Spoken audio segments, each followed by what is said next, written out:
ओशो, आपने कहा तुम जो भी करोगे गलत ही करोगे क्योंकि तुम गलत हो।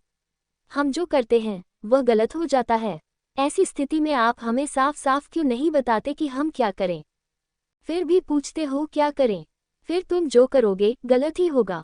तुम समझोगे कब? ये करने की बात नहीं है, ये करना छोड़ने की बात है। परमात्मा को करने दो, तुम मत करो, तुम्हारी बड़ी कृपा होगी। तुम काफी कर लिए, कर करके तुमने सब खराब कर दिया। तुम कर्ता मतक बनो। कर्ता वही है, कर्ता पुरुष, वह एकमात्र कर्ता है। तुम उसे करने दो। तुम उसके वाहन बनो, तुम उसकी बांसुरी बनो, उसे गीत गाने दो। यही तो मैं कह रहा तुमसे बार बार कि मैं कुछ कहती हूँ, तुम कुछ समझते हो। मैंने तुमसे कहा, तुम जो भी करोगे गलत ही करोगे, क्योंकि तुम गलत हो। जब मैं कहता हूँ तुम गलत हो, तो इसका क्या मतलब होता है? इसका मतलब है कि तुम हो, इसलिए तुम गलत हो। तुम्हारा होना, तुम्हारा अहंकार तुम्हारी गलती है। तुम मिटो, तुम सही हो जाओगे। मिटे की सही और रहे की गलत। तुम कुछ उल्टा समझते हो।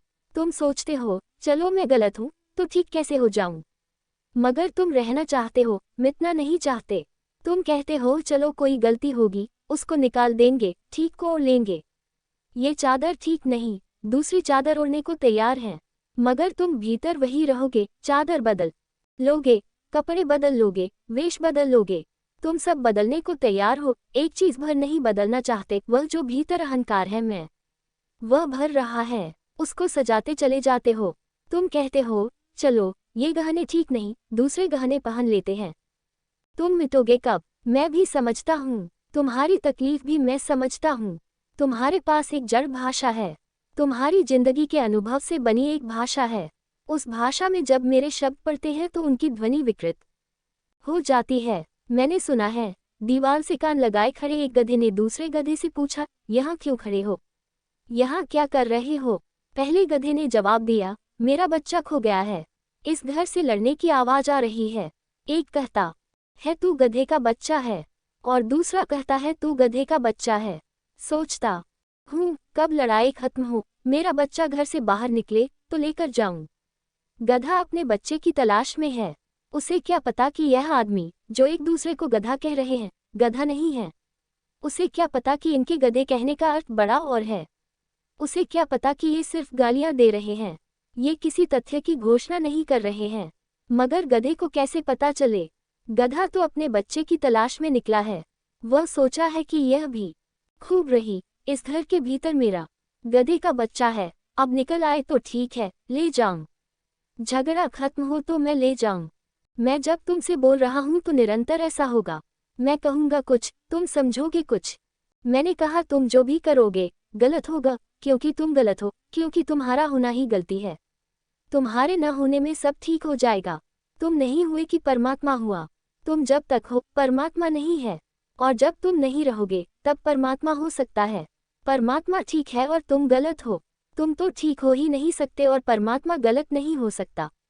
ऐसा गणित है। तुमने अपने को जरा भी बचाया तो गलती जारी रहेगी, तुम बेसुरा-सुर पैदा करते रहोगे। तुम तो विदा हो जाओ। इसीलिए तो कहा पलटू ने कि मर्दों का काम है। जो मिटने को तैयार हो, जो अपनी गर्दन अपने हाथ से उतार कर रखने को तैयार हो, वही, केवल वही दुस्साहसी उस परमप्रिय अवस्था को पाने के लिए योग्य हो पाता है, उस परम प्यारे के द्वार में प्रवेश कर पाता है।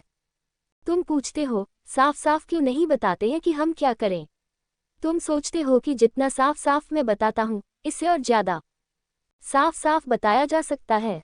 साफ साफ ही बताता हूँ, रोज वही वही फिर बताता हूँ। कुछ नई बात कहने को नहीं है, बात तो एक ही कहने को है।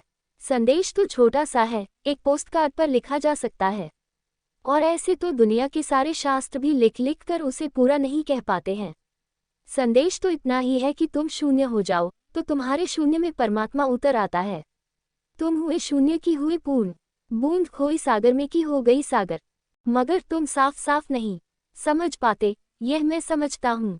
तुम कह रहे हो मुझसे कि आप साफ साफ क्यों नहीं बताते। इतना ही कहो कि हम साफ साफ क्यों नहीं समझ पाते हैं। वहां तक ठीक है, मेरी तरफ से बिल्कुल साफ साफ बता रहा हूँ। इससे ज्यादा साफ साफ न कभी बताया गया है और न बताया जा सकेगा। और क्या साफ साफ हो सकता है? एक एक ताना बाना खोलकर तुम्हारे सामने रख दिया है। कुछ छिपाया नहीं है, कुछ रहस्य नहीं है, सब पत्ते तुम्हारे सामने खोलकर रख दिए हैं। हाँ, तुम्हें साफ साफ नहीं हो रहा है, यह मैं समझता हूँ, क्योंकि तुम समझने को उत्सुक ही नहीं हो। तुम तो जल्दी से कुछ करने को उत्सुक हो। तुम्हारी पकड़ ही गलत है। तुम मुझे सुनते वक्त ये भीतर गणित ही बिठाते रहते हो कि इसमें क्या क्या करने योग्य मिल जाए तो करके दिखा दें। उसी करने की आकांक्षा के कारण तुम समझना भी चूक जाते हो। एक डॉक्टर यहाँ आते थे, उनको मैं देखता कि वे जल्दी, मैं कुछ बोलता, वे जल्दी से अपनी जेब से नोटबुक निकालकर नोट करते हैं।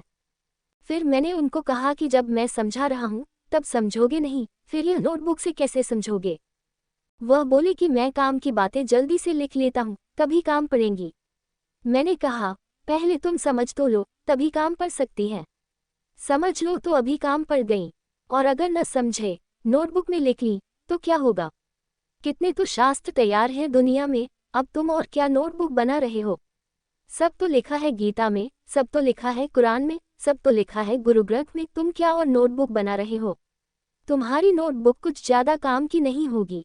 जब मैंने उनको कहा तो उन्होंने कहा, बात तो आप ठीक कहते हैं।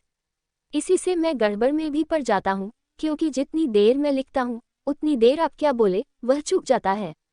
फिर जब मैं लिखना बंद करके आपको सुनता हूँ तो खंडने हो गया।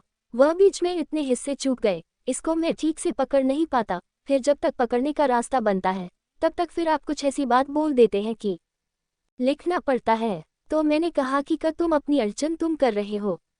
वह मुझसे कह गए कि अब ऐसा नहीं करूँगा। मैंने देखा कि वह बड़ी मुश्किल में पड़े हुए हैं। उनको मैं कभी कभी देख लेता तो पहले वह सामने बैठते थे, फिर यहाँ किनारे बैठने लगे। फिर मैंने एक दिन किनारे देखा तो वह चोरी से अपनी नोटबुक निकाल कर लिख रहे हैं। मैंने उनको फिर बुलवाया कि इससे तो तुम कम से कम साहूकार की तरह लिखते थे, वही अच्छा था। ये चोर, अब और एक चोरी का पाप मुझको भी लगेगा कि मैंने तुमको चोर बना दिया। मैं किसी को अपराधी नहीं बनाना चाहता। तुम मजे से सामने ही लिखो, अब लिखने से बच ही नहीं सकते, तुम्हारी मौज। वह बोले कि बस गड़बड़ हो जाती है, नहीं लिखता हूं तो ऐसा लगता है चूक गए, पता नहीं फिर याद रहे न रहे। जो समझ गए वह भूलोगे कैसे। कोई समझी बात कभी भूला है, जो समझे नहीं वही भूलता है। जो समझ ही गए वह तो रगरेशे में समा गया, वह तो तुम्हारा चैतन्य बन गया, उसे कभी कोई नहीं भूलता। मगर समझने की फिक्र नहीं है। वह बोले, लेकिन ऐसा है कि कभी काम पड़ जाए, किसी जिंदगी में जरूरत आ जाए, कब समय पर काम आ जाए, कौन सी परिस्थिति, तो मैं नोट करके रखता हूँ। तुम चाहे किसी नोटबुक में नोट न भी करते हो, लेकिन स्मृति में तुम भी करते हो, इसमें बहुत भेद नहीं है। इधर मैं बोल रहा हूँ, तुम उधर भीतर स्मृति में लिखते चले जाते कि हाँ ये बात काम की है, ये करके देखेंगे। मगर करके देखने पर तुम्हारा जोर है, समझ अभी हो सकती है, करना तो कल होगा, करना तो अभी नहीं हो सकता, करना तो जब परिस्थिति बनेगी तब होगा, करना तो टाल दिया भविष्य पर। समझ वर्तमान में होती है, करना भविष्य में होता है। भविष्य कभी आता नहीं, जो आता है वह वर्तमान है। तुम समझो, मैं तो साफ साफ कह रहा हूँ, मेरी मुट्ठी बिल्कुल खुली है, लेकिन तुम समझने की तैयारी में नहीं हो, तुम करने की उत्सुकता में हो। करना अहंकार का रोग है, कुछ करूं और समझने से अहंकार बचना चाहता है, क्योंकि अगर समझ में आ जाए तो अहंकार को मरना पड़ता है। समझना अहंकार की आत्महत्या है। समझदार बचता नहीं, समझदार शीश उतार कर रख देता है, उतर ही जाता है। समझ ही तलवार का काम करती है। फिर ये सुन सुनकर तुम समझदार हो जाते हो, बिना समझे सुन सुनकर स्मृति में नोट करते गए, तुम्हारा शास्त्र बड़ा हो गया, फिर तुम समझदार हो गए।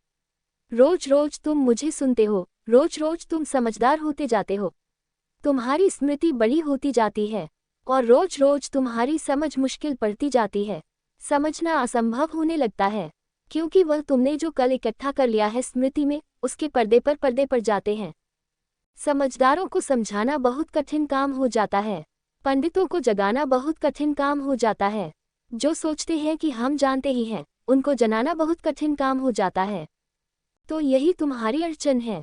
एक तो तुम समझते नहीं, समझने के नाम पर झूठी स्मृति में टिप्पणियां लिखते चले जाते हो, नोट करते चले जाते हो। फिर वह स्मृति की दस्तावेज मेरे और तुम्हारे बीच पड़ जाती है। फिर तुम मुझे सुनते हो, लेकिन बीच में बड़ी भौर विचारों की रहती है। मुल्ला नसरुद्दीन बीमार था और उसके डॉक्टर ने कहा, पुरानी कहावत है कि एक सेब रोज खाओ तो डॉक्टर पास नहीं आता। तो उसके डॉक्टर ने कहा कि मुल्ला, अगर एक सेब रोज खाओ, 1 Apple a day keeps the doctor away. तो मुल्ला ने कहा, अरे इसमें क्या रखा है, मुझे इससे भी बड़ी बात मालूम है। ज्ञानी आदमी, पंडित, मौलवी। डॉक्टर ने कहा, तुम्हें क्या मालूम इससे ज्यादा। मुल्ला ने कहा कि एक लहसुन रोज खाओ, डॉक्टर का तो क्या, मोहल्ले भर के लोगों को दूर रखता है। अब यह हिस्स जिनको जानने का ख्याल है, उनके साथ बड़ी झंझट हो जाती है। वह डॉक्टर भी चौंक कर खड़ा रह गया कि बात तो बड़ी ऊंची कह रहा है वह। लहसुन रोज खाओ, और अगर तुम्हें इसका अनुभव पूछना हो तो मैत्रेय जी से। मैत्रेय जी लहसुन के प्रेमी हैं। सारी दुनिया को दूर रखता है लहसुन, कोई पास ही नहीं फरकता।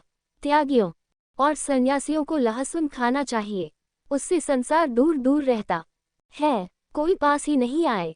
कामिनी कांचन से दूर रखने की जरूरत नहीं है, कामिनी कांचन खुद ही दूर भागे। तो एक तो समझते नहीं, कुछ का कुछ समझ लेते हो, उस कुछ के कुछ को इकट्ठा करते चले जाते हो, संग्रह बनाते जाते हो। वह तुम्हारा शास्त्र बन गया। इस शास्त्र को आग को दे दो, इस शास्त्र को आग में डाल दो। चीजें बिल्कुल साफ हैं, यहाँ कुछ भी छिपाया नहीं जा रहा है।